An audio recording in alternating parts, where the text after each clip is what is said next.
The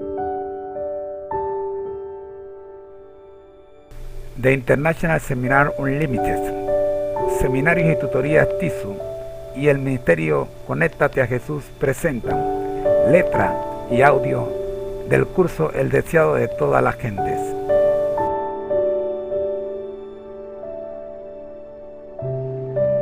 Hoy vamos a ver el capítulo número 21. Oramos. Gracias, Señor, por permitirnos ser partícipes de el mejor de los programas, de los estudios, de las series que un ciudadano puede estudiar para conocer a Jesús, nuestro Salvador.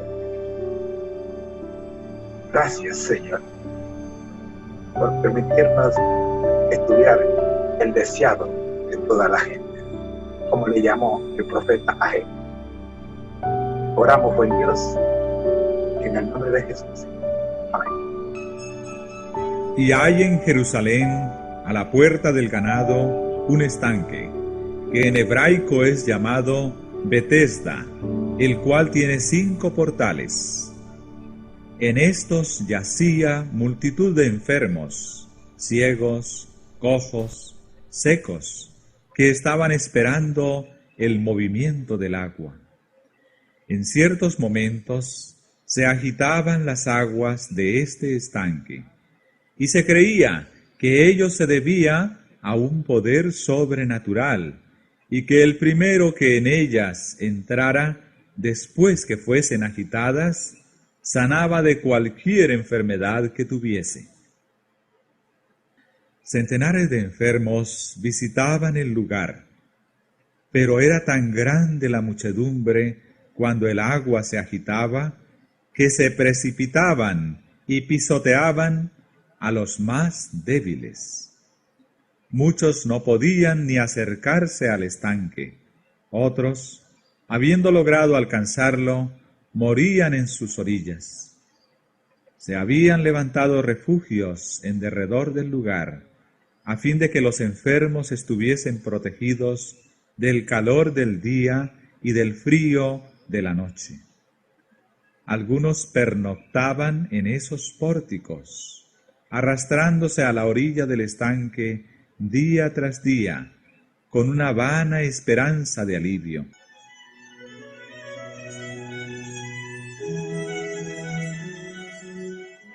Jesús estaba otra vez en Jerusalén, andando solo, en aparente meditación y oración. Llegó al estanque, vio a los pobres dolientes, esperando lo que suponían ser su única oportunidad de sanar. Anhelaba ejercer su poder curativo y devolver la salud a todos los que sufrían. Pero era sábado.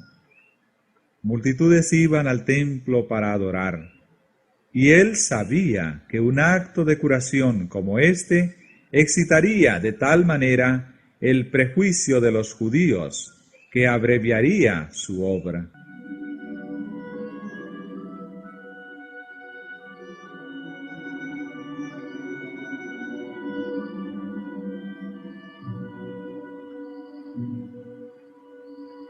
Pero el Salvador vio un caso de miseria suprema.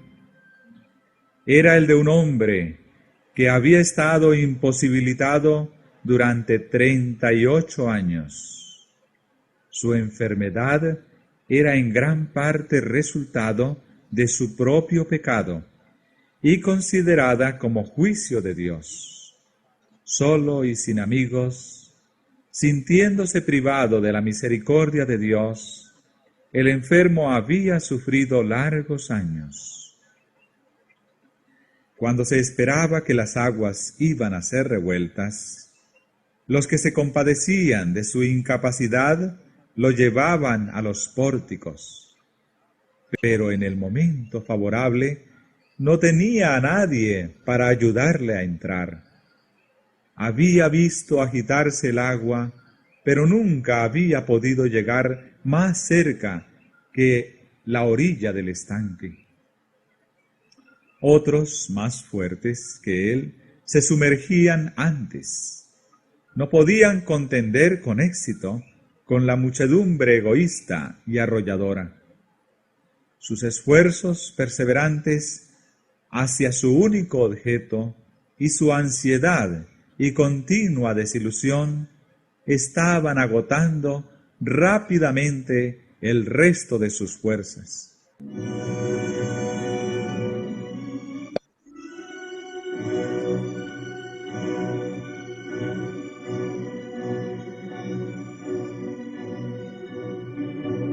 El enfermo estaba acostado en su estera y levantaba ocasionalmente la cabeza para mirar al estanque, cuando un rostro tierno y compasivo se inclinó sobre él y atrajeron su atención las palabras: ¿Quieres ser sano? La esperanza renació en su corazón. Sintió que de algún modo iba a recibir ayuda. Pero el calor del estímulo no tardó en desvanecerse. Se acordó de cuántas veces había tratado de alcanzar el estanque y ahora tenía pocas perspectivas de vivir hasta que fuese nuevamente agitado.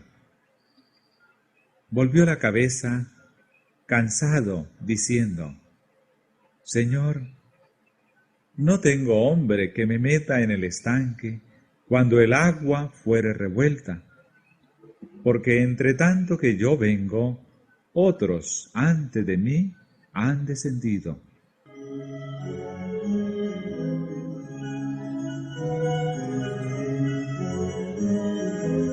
Jesús no pide a este enfermo que ejerza fe en él. Dice simplemente: levántate, toma tu lecho y anda. Pero la fe del hombre se aferra a esa palabra. En cada nervio y músculo pulsa una nueva vida y se transmite a sus miembros inválidos una actividad sana. Sin la menor duda, dedica su voluntad a obedecer a la orden de Cristo, y todos sus músculos le responden. De un salto se pone de pie y encuentra que es un hombre activo.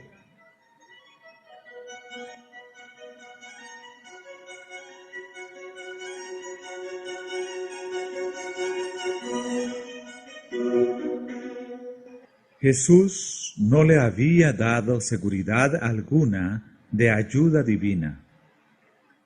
El hombre podría haberse detenido a dudar y haber perdido su única oportunidad de sanar.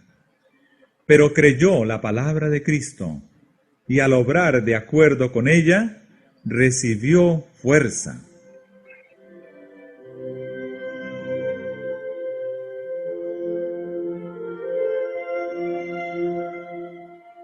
Por la misma fe, podemos recibir curación espiritual. El pecado nos separó de la vida de Dios. Nuestra alma está paralizada. Por nosotros mismos, somos tan incapaces de vivir una vida santa como aquel lisiado lo era de caminar. Son muchos los que comprenden su impotencia y anhelan esa vida espiritual que los pondría en armonía con Dios. Luchan en vano para obtenerla. En su desesperación claman: «Miserable hombre de mí, ¿quién me librará del cuerpo de esta muerte?». Alcen la mirada estas almas que luchan presa de la desesperación. El Salvador se inclina hacia el alma adquirida por su sangre diciendo con inefable ternura y compasión: ¿quieres ser sano? Él os invita a levantaros llenos de salud y paz.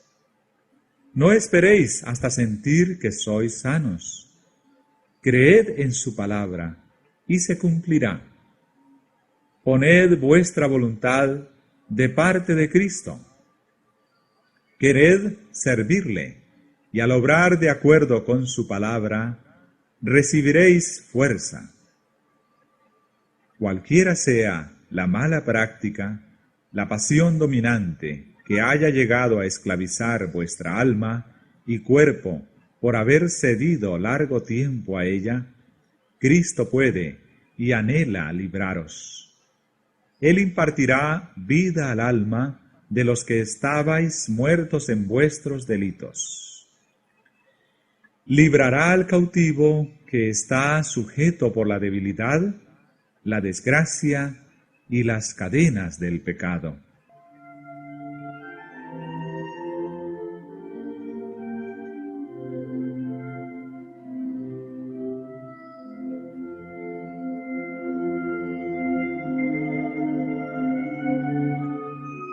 El paralítico sanado se agachó para recoger su cama, que era tan solo una estera y una manta, y al enderezarse de nuevo, con una sensación de deleite, miró en derredor buscando a su libertador. Pero Jesús se había perdido entre la muchedumbre. El hombre temía no conocerle en caso de volver a verlo. Mientras se iba apresuradamente con paso firme y libre, alabando a Dios y regocijándose en la fuerza que acababa de recobrar, se encontró con varios fariseos e inmediatamente les contó cómo había sido curado. Les sorprendió la frialdad con que escuchaban su historia.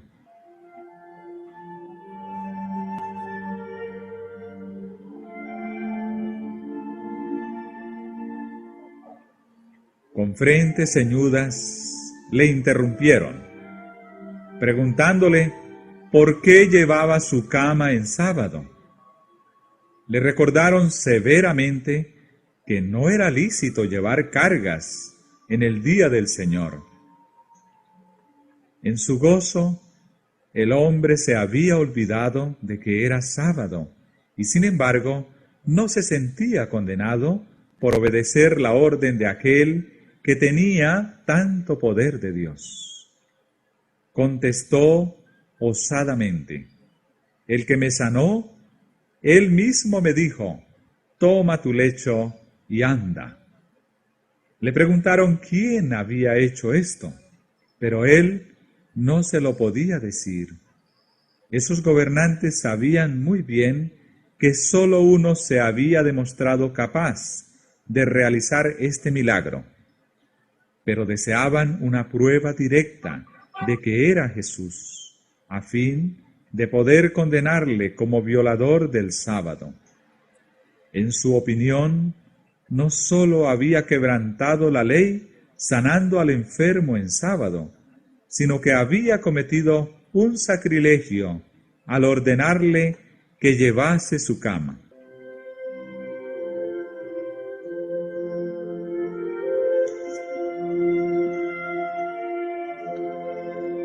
Los judíos habían pervertido de tal manera la ley que hacían de ella un yugo esclavizador.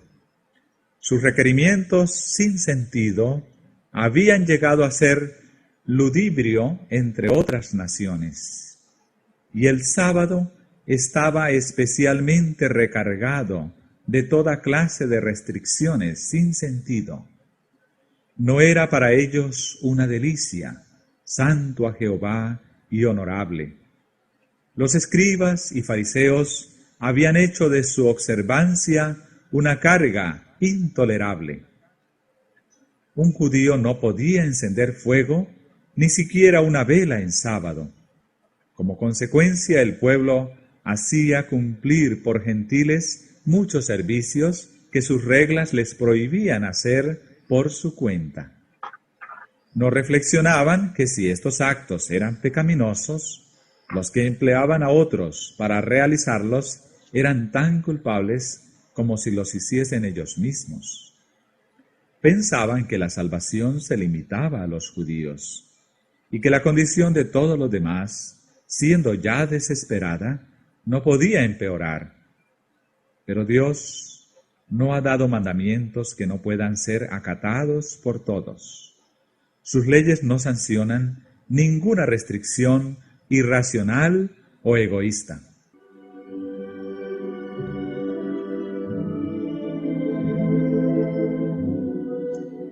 En el templo, Jesús se encontró con el hombre que había sido sanado. Había venido para traer una ofrenda por su pecado y de agradecimiento por la gran merced recibida. Hallándole entre los adoradores, Jesús se le dio a conocer con estas palabras de amonestación. He aquí, has sido sanado. No peques más, porque no te venga alguna cosa peor.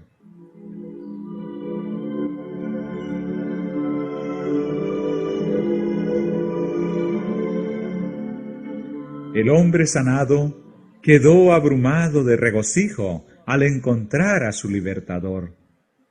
Como desconocía la enemistad que ellos sentían hacia Jesús, dijo a los fariseos que le habían interrogado que ese era el que había realizado la curación. Y por esta causa los judíos perseguían a Jesús y procuraban matarle, porque hacía estas cosas en sábado.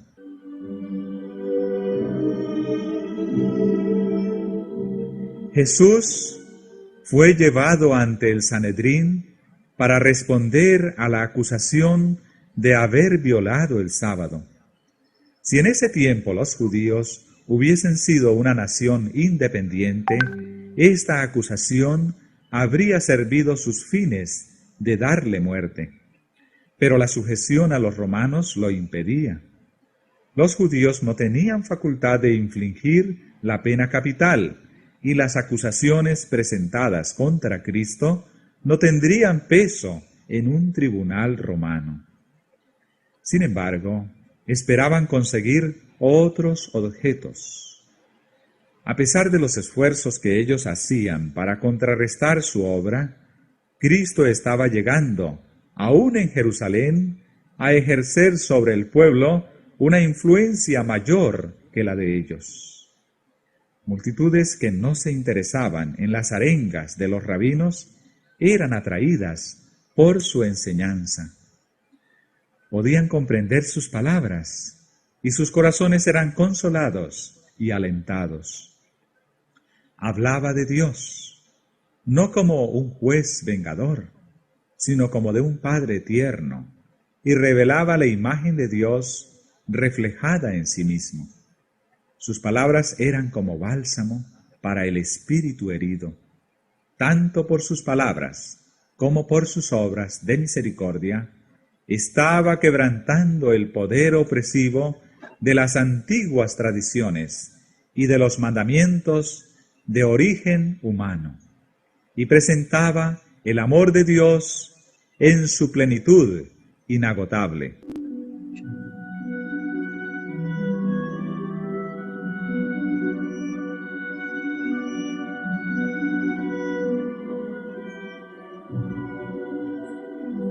En una de las más antiguas profecías dadas acerca de Cristo, está escrito: no será quitado el cetro de Judá y el legislador de entre sus pies, hasta que venga Shiloh, y a él se congregarán los pueblos. La gente se congregaba en derredor de Cristo, con corazones llenos de simpatía. La multitud aceptaba sus lecciones de amor y benevolencia, con preferencia a las rígidas ceremonias requeridas por los sacerdotes. Si los sacerdotes y rabinos no se hubiesen interpuesto, esta enseñanza habría realizado una reforma cual nunca la presenciara el mundo.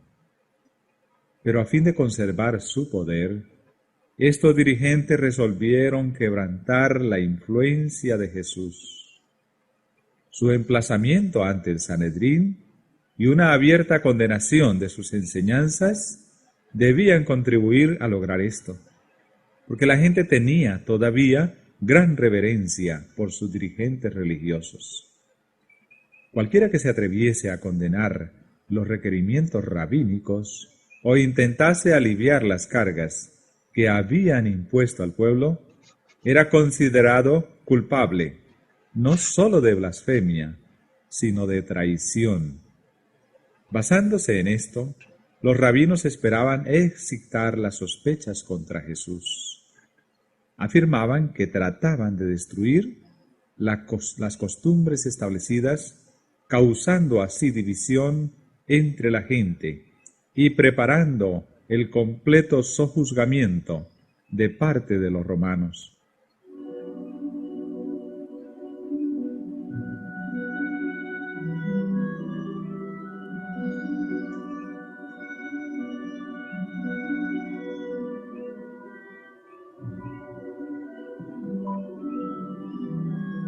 Pero los planes que tan celosamente procuraban cumplir estos rabinos nacieron en otro concilio.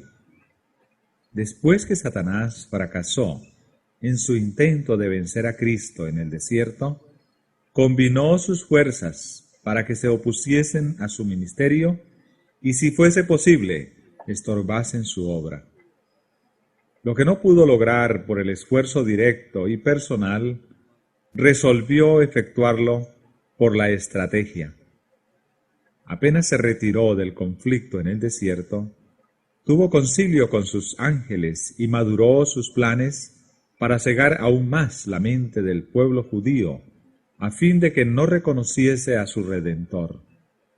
Se proponía obrar mediante sus agentes humanos en el mundo religioso, infundiéndoles su propia enemistad contra el campeón de la verdad. Iba a inducirlos a rechazar a Cristo y a hacerle la vida tan amarga como fuese posible, esperando desalentarlo en su misión.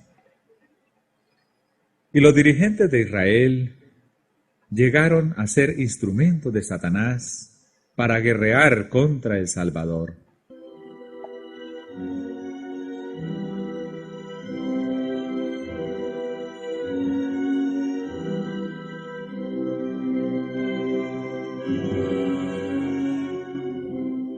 Jesús había venido para magnificar la ley y engrandecerla. Él no había de rebajar su dignidad, sino ensalzarla. La Escritura dice: no se cansará ni desmayará hasta que ponga en la tierra juicio. Había venido para librar al sábado de estos requerimientos gravosos que hacían de él una maldición en vez de una bendición.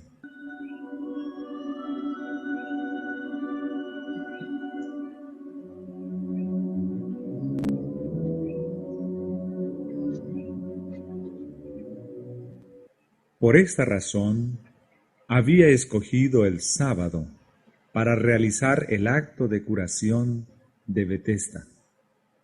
Podría haber sanado al enfermo en cualquier otro día de la semana. Podría haberlo sanado simplemente, sin pedirle que llevase su cama. Pero esto no le habría dado la oportunidad que deseaba. Un propósito sabio motivaba cada acto de la vida de Cristo en la tierra. Todo lo que hacía era importante en sí mismo y por su enseñanza. Entre los afligidos del estanque, eligió el caso peor para el ejercicio de su poder sanador y ordenó al hombre que llevase su cama a través de la ciudad a fin de publicar la gran obra que había sido realizada en él.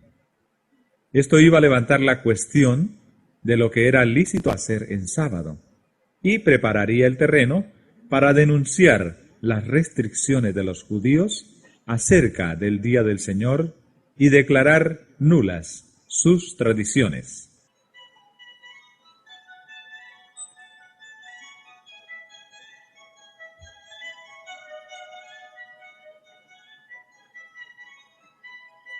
Jesús les declaró que la obra de aliviar a los afligidos estaba en armonía con la ley del sábado, estaba en armonía con la obra de los ángeles de Dios, que están siempre descendiendo y ascendiendo entre el cielo y la tierra para servir a la humanidad doliente. Jesús dijo: Mi Padre hasta ahora obra, y yo obro. Todos los días son de Dios y apropiados para realizar sus planes en favor de la familia humana. Si la interpretación que los judíos daban a la ley era correcta, entonces era culpable Jehová, cuya obra ha vivificado y sostenido toda cosa viviente desde que echó los fundamentos de la tierra. Entonces el que declaró buena su obra e instituyó el sábado para conmemorar su terminación, debía hacer alto en su labor y detener los incesantes procesos del universo.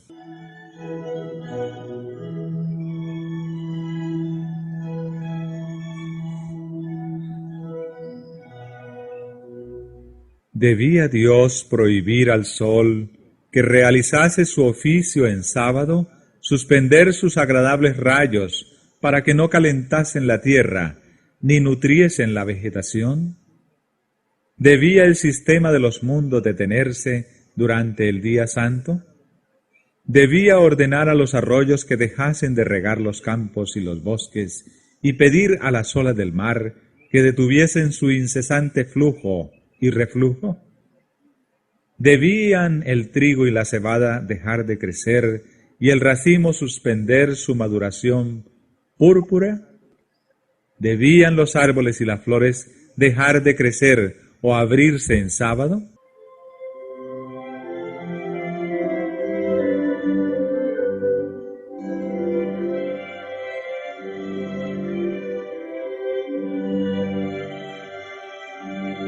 En tal caso, el hombre echaría de menos los frutos de la tierra y las bendiciones que hacen deseable la vida.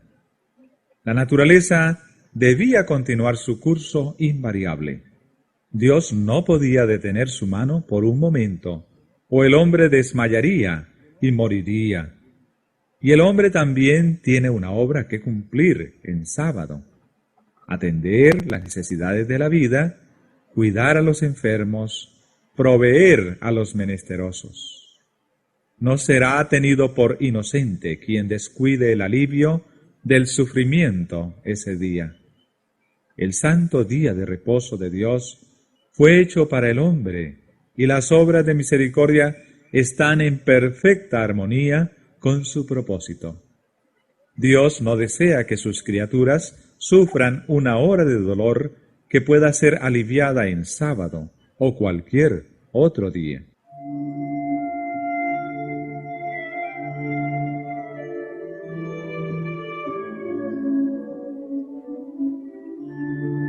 Lo que se demanda a Dios en sábado es aún más que en los otros días. Sus hijos dejan entonces su ocupación corriente y dedican su tiempo a la meditación y el culto. Le piden más favores el sábado que los demás días. Requieren su atención especial. Anhelan sus bendiciones más selectas. Dios no espera que haya transcurrido el sábado para otorgar lo que le han pedido. La obra del cielo no cesa nunca, y los hombres no debieran nunca descansar de hacer bien. El sábado no está destinado a ser un periodo de inactividad inútil. La ley prohíbe el trabajo secular en el día de reposo del Señor. Debe cesar el trabajo con el cual nos ganamos la vida. Ninguna labor que tenga por fin el placer mundanal o el provecho es lícita en ese día. Pero como Dios abandonó su trabajo de creación y descansó el sábado y lo bendijo, el hombre ha de dejar las ocupaciones de su vida diaria y consagrar esas horas sagradas al descanso sano, al culto y a las obras santas. La obra que hacía Cristo al sanar a los enfermos estaba en perfecta armonía con la ley, honraba el sábado.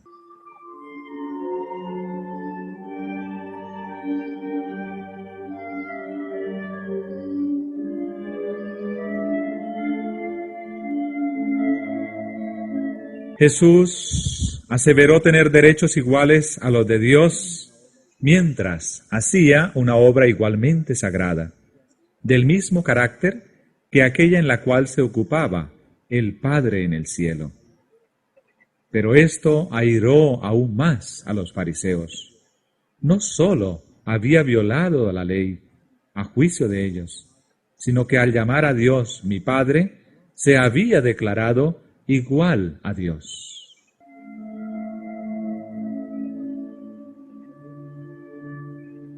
Toda la nación judía llamaba a Dios su Padre, y por lo tanto no se habrían enfurecido si Cristo hubiese dicho tener esa misma relación con Dios.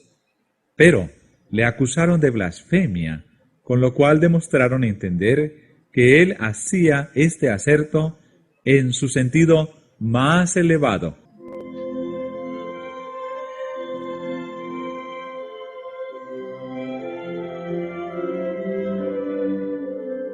Estos adversarios de Cristo no tenían argumento con qué hacer frente a las verdades que presentaba a su conciencia. Lo único que podían citar eran sus costumbres y tradiciones, y éstas parecían débiles cuando se comparaban con los argumentos que Jesús había sacado de la palabra de Dios y del incesante ciclo de la naturaleza. Si los rabinos hubieran sentido algún deseo de recibir la luz, se habrían convencido de que Jesús decía la verdad, pero evadieron los puntos que él presentaba acerca del sábado y trataron de excitar iras contra él porque aseveraba ser igual a Dios. El furor de los gobernantes no conoció límites.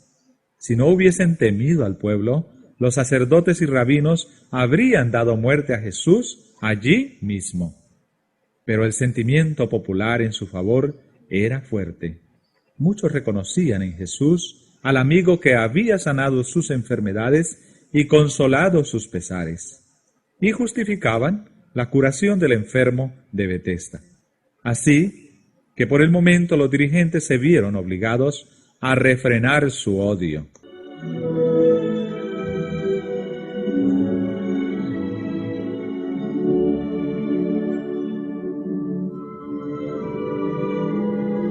Jesús rechazó el cargo de blasfemia. Mi autoridad, dijo él, por hacer la obra de la cual me acusáis, es que soy el Hijo de Dios, uno con Él en naturaleza, voluntad y propósito. Coopero con Dios en todas sus obras de creación y providencia. No puede el Hijo hacer nada de sí mismo, sino lo que viere hacer al Padre. Los sacerdotes y rabinos reprendían al Hijo de Dios por la obra que había sido enviado a hacer en el mundo. Por sus pecados se habían separado de Dios, y en su orgullo obraban independientemente de Él. Se sentían suficientes en sí mismos para todo, y no comprendían cuánto necesitaban que una sabiduría superior dirigiese sus actos. Pero el Hijo de Dios se había entregado a la voluntad del Padre y dependía de su poder. Tan completamente había anonadado Cristo al yo que no hacía planes por sí mismo. Aceptaba los planes de Dios para él, y día tras día el Padre se los revelaba.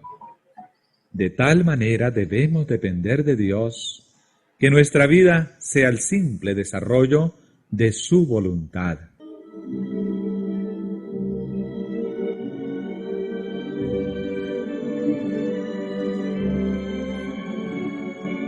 Cuando Moisés estaba por construir el santuario como morada de Dios, se le indicó que hiciese todas las cosas de acuerdo con el modelo que se le mostrara en el monte.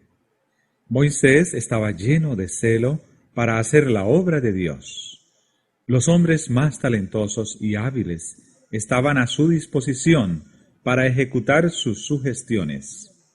Sin embargo, no había de hacer una campana, una granada, una borla, una franja, una cortina o cualquier vaso del santuario sin que estuviese de acuerdo con el modelo que le había sido mostrado. Dios le llamó al monte y le reveló las cosas celestiales. El Señor le cubrió de su gloria para que pudiese ver el modelo, y de acuerdo con éste se hicieron todas las cosas. Así también Dios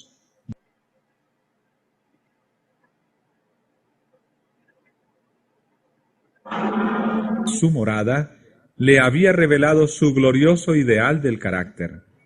Le mostró el modelo en el monte cuando le dio la ley desde el Sinaí, y cuando pasó delante de Moisés y proclamó: Jehová, Jehová, fuerte, misericordioso y piadoso, tardo para la ira y grande en benignidad y verdad, que guarda la misericordia en millares, que perdona la iniquidad, la rebelión y el pecado.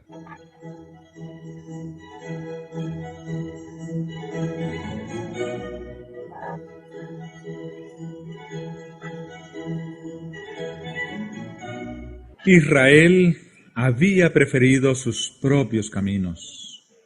No había edificado de acuerdo con el dechado. Pero Cristo, el verdadero templo para morada de Dios, modeló todo detalle de su vida terrenal de acuerdo con el ideal de Dios.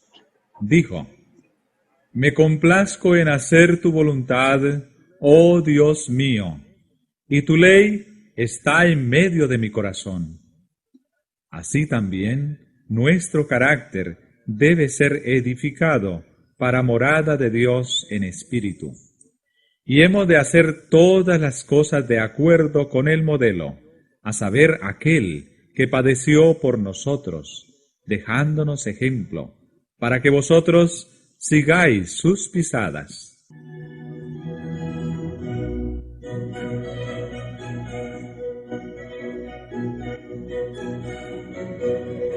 Las palabras de Cristo nos enseñan que debemos considerarnos inseparablemente unidos a nuestro Padre Celestial.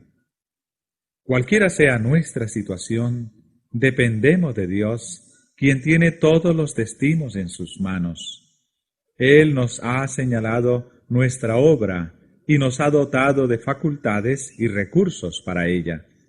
Mientras sometamos la voluntad a Dios y confiemos en su fuerza y sabiduría, seremos guiados por sendas seguras para cumplir nuestra parte señalada en su gran plan.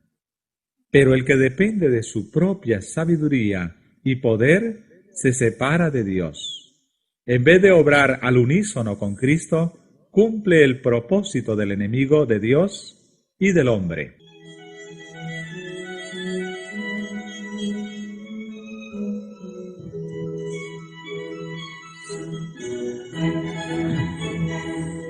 El Salvador continuó: Todo lo que el Padre hace, esto también hace el Hijo juntamente. Como el Padre levanta a los muertos y le da vida, así también el Hijo a los que quiere da vida. Los saduceos sostenían que no habría resurrección del cuerpo, pero Jesús les dice que una de las mayores obras de su Padre es la de resucitar a los muertos, y que Él mismo tiene poder para hacerlo. Vendrá hora, y ahora es, cuando los muertos oirán la voz del Hijo de Dios, y los que oyeren vivirán. Los fariseos creían en la resurrección. Cristo les dice que ya está entre ellos el poder que da vida a los muertos, y que han de contemplar su manifestación. Este mismo poder de resucitar es el que da vida al alma que está muerta en delitos y pecados. Ese espíritu de vida en Cristo Jesús, la virtud de su resurrección, libra a los hombres de la ley del pecado y de la muerte. El dominio del mal es quebrantado, y por la fe el alma es guardada de pecado. El que abre su corazón al Espíritu de Cristo llega a participar de ese gran poder que sacará su cuerpo de la tumba.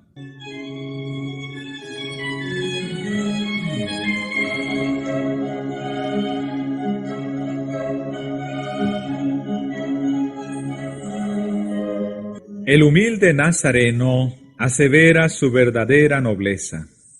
Se eleva por encima de la humanidad, depone el manto de pecado y de vergüenza, y se revela como el honrado de los ángeles, el Hijo de Dios, uno con el Creador del universo. Sus oyentes quedan hechizados. Nadie habló jamás palabras como las suyas, ni tuvo un porte de tan real majestad. Sus declaraciones son claras y sencillas. Presentan distintamente su misión y el deber del mundo. Porque el Padre a nadie juzga, mas todo el juicio dio al Hijo, para que todos honren al Hijo como honran al Padre. El que no honra al Hijo, no honra al Padre que le envió. Porque como el Padre tiene vida en sí mismo, así dio también al Hijo que tuviese vida en sí mismo, y también le dio poder de hacer juicio, en cuanto es el Hijo del hombre.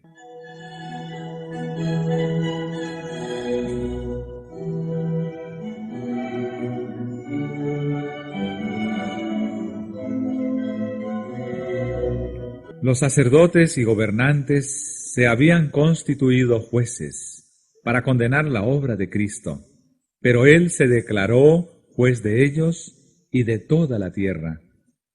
El mundo ha sido confiado a Cristo, y por Él ha fluido toda bendición de Dios a la especie caída. Era redentor antes de su encarnación, tanto como después. Tan pronto como hubo pecado, hubo un Salvador. Ha dado luz y vida a todos, y según la medida de la luz dada, cada uno será juzgado. Y el que dio la luz, el que siguió al alma con las más tiernas súplicas, tratando de ganarla del pecado a la santidad, es a la vez su abogado y juez. Desde el principio de la gran controversia en el cielo, Satanás ha sostenido su causa por medio del engaño, y Cristo ha estado obrando para desenmascarar sus planes y quebrantar su poder. El que hizo frente al engañador y a través de todos los siglos procuró arrebatar cautivos de su dominio, es quien pronunciará el juicio sobre cada alma.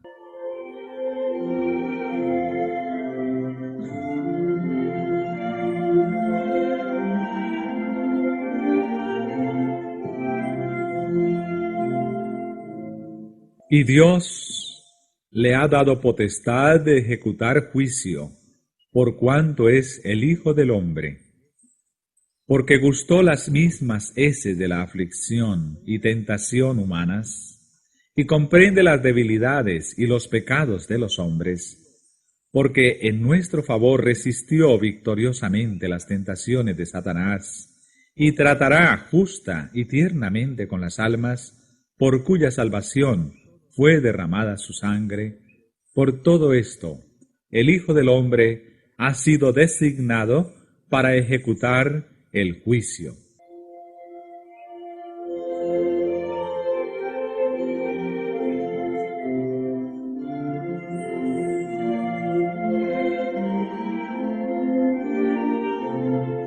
Pero la misión de Cristo no era juzgar sino salvar. No envió Dios a su Hijo al mundo para que condene al mundo, mas para que el mundo sea salvo por él. Y delante del Sanedrín, Jesús declaró: El que oye mi palabra y cree al que me ha enviado, tiene vida eterna, y no vendrá a condenación, mas pasó de muerte a vida.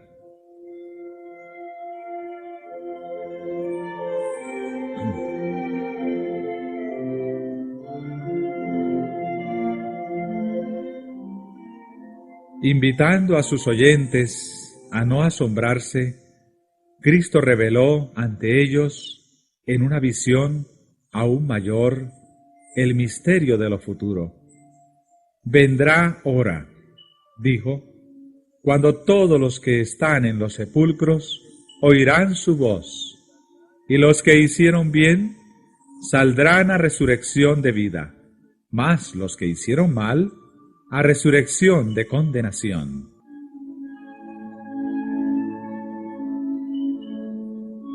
Esta seguridad de la vida futura era lo que durante tantos tiempos Israel había esperado recibir cuando viniera el Mesías.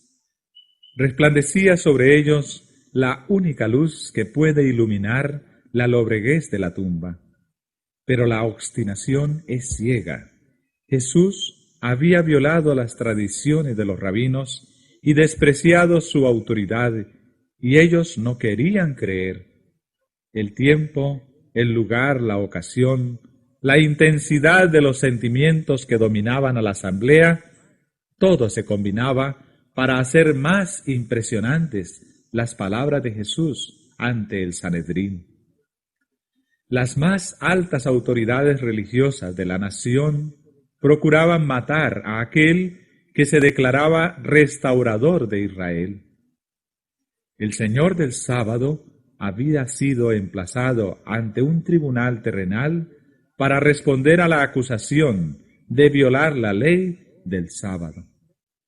Cuando declaró tan intrépidamente su misión, sus jueces le miraron con asombro e ira, pero sus palabras eran incontestables. No podían condenarle.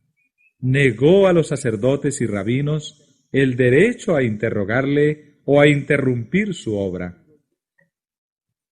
No habían sido investidos con esa autoridad. Sus pretensiones se basaban en su propio orgullo y arrogancia. No quiso reconocerse culpable de sus acusaciones ni ser catequizado por ellos.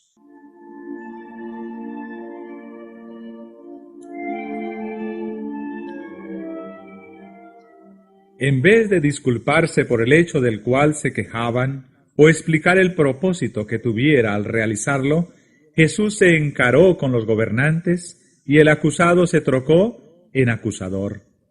Los reprendió por la dureza de su corazón y su ignorancia de las Escrituras.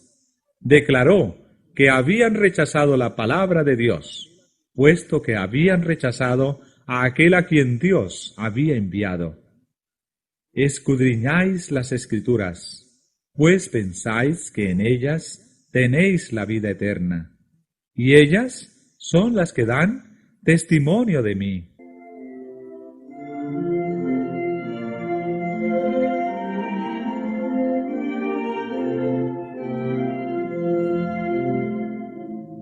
En toda página, sea de historia, preceptos o profecía, las Escrituras del Antiguo Testamento irradian la gloria del Hijo de Dios. Por cuanto era de institución divina, todo el sistema del judaísmo era una profecía compacta del Evangelio. Acerca de Cristo dan testimonio todos los profetas. Desde la promesa hecha a Adán por el linaje patriarcal y la economía legal, la gloriosa luz del cielo delineó claramente las pisadas del Redentor. Los videntes contemplaron la estrella de Belén, el Shiloh venidero, mientras las cosas futuras pasaban delante de ellos en misteriosa procesión. En todo sacrificio se revelaba la muerte de Cristo. En toda nube de incienso ascendía su justicia. Toda trompeta del jubileo hacía repercutir su nombre. En el pavoroso misterio del lugar santísimo moraba su gloria.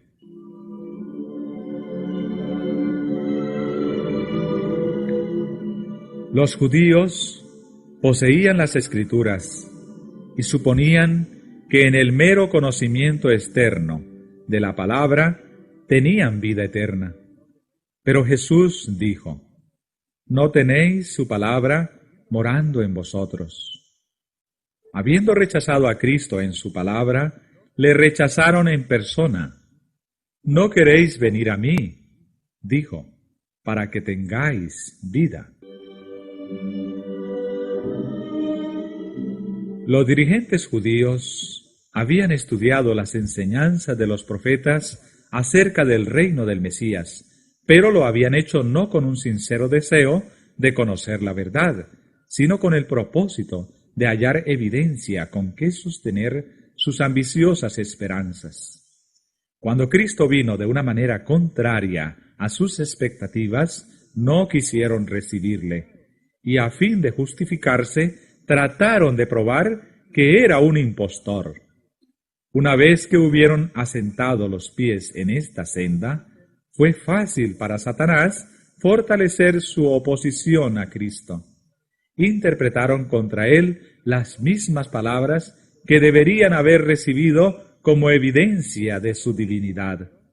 Así, trocaron la verdad de Dios en mentira, y cuanto más directamente les hablaba el Salvador en sus obras de misericordia, más resueltos estaban a resistir la luz. Jesús dijo: «Gloria de los hombres no recibo». No deseaba la influencia ni la sanción del Sanedrín. No podía recibir honor de su aprobación.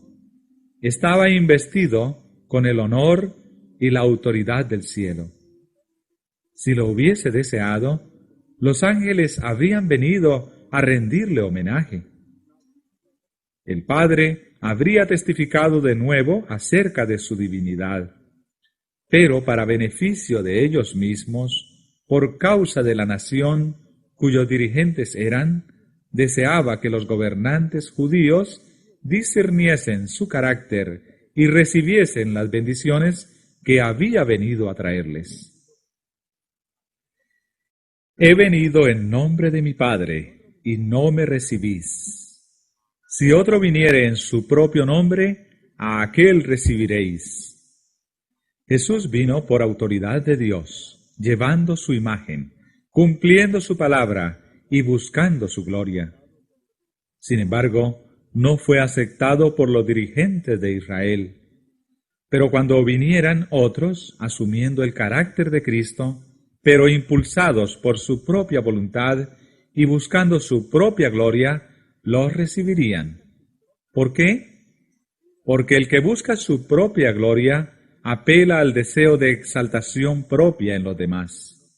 Y a una incitación tal, los judíos podían responder. Recibirían al falso maestro porque adularía su orgullo sancionando sus caras opiniones y tradiciones. Pero la enseñanza de Cristo no coincidía con sus ideas, era espiritual y exigía el sacrificio del yo. Por lo tanto, no querían recibirla. No conocían a Dios y para ellos su voz expresada por medio de Cristo era la voz de un extraño. ¿No se repite el caso hoy? ¿No hay muchos aún entre los dirigentes religiosos que están endureciendo su corazón contra el Espíritu Santo, incapacitándose así para reconocer la voz de Dios? ¿No están rechazando la palabra de Dios a fin de conservar sus tradiciones? Si vosotros que creyeseis a Moisés, dijo Jesús, creeríais a mí, porque de mí escribió él. Y si a sus escritos no creéis, ¿cómo creeréis a mis palabras? Fue Cristo quien habló a Israel por medio de Moisés. Si hubieran escuchado la voz divina que les hablaba por medio de su gran caudillo, la habrían reconocido en las enseñanzas de Cristo. Si hubiesen creído a Moisés, habrían creído en aquel de quien escribió Moisés. Jesús sabía que los sacerdotes y rabinos estaban resueltos a quitarle la vida, pero les explicó claramente su unidad con el Padre y su relación con el mundo. Vieron que la oposición que le hacían era inexcusable, pero su odio homicida no se aplacó. El temor se apoderó de ellos al presenciar el poder convincente que acompañaba su ministerio, pero resistieron sus llamamientos y se encerraron en las tinieblas. Habían fracasado señaladamente en subvertir la autoridad de Jesús o enajenarle el respeto y la atención del pueblo, de entre el cual muchos se habían convencido por sus palabras. Los gobernantes mismos habían sentido profunda convicción mientras había hecho pesar su culpa sobre su conciencia, pero esto no hizo sino amargarlos aún más contra él. Estaban resueltos a quitarle la vida. Enviaron mensajeros por todo el país para amonestar a la gente contra Jesús como impostor. Mandaron espías para que lo vigilasen e informasen de lo que decía y hacía.